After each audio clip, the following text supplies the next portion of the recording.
2 cancel 4, 2. 50 divide 10, 5.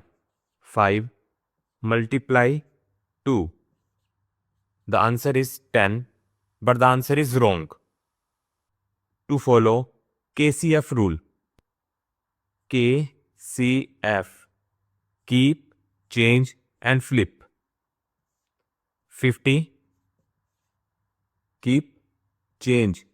Divide sign change multiplication and flip. 10 by 2, 2 by 10 and multiply 4. All sign are multiplications.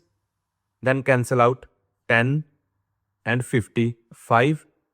5 multiply 2 multiply 4. 5 to 10 multiply 4.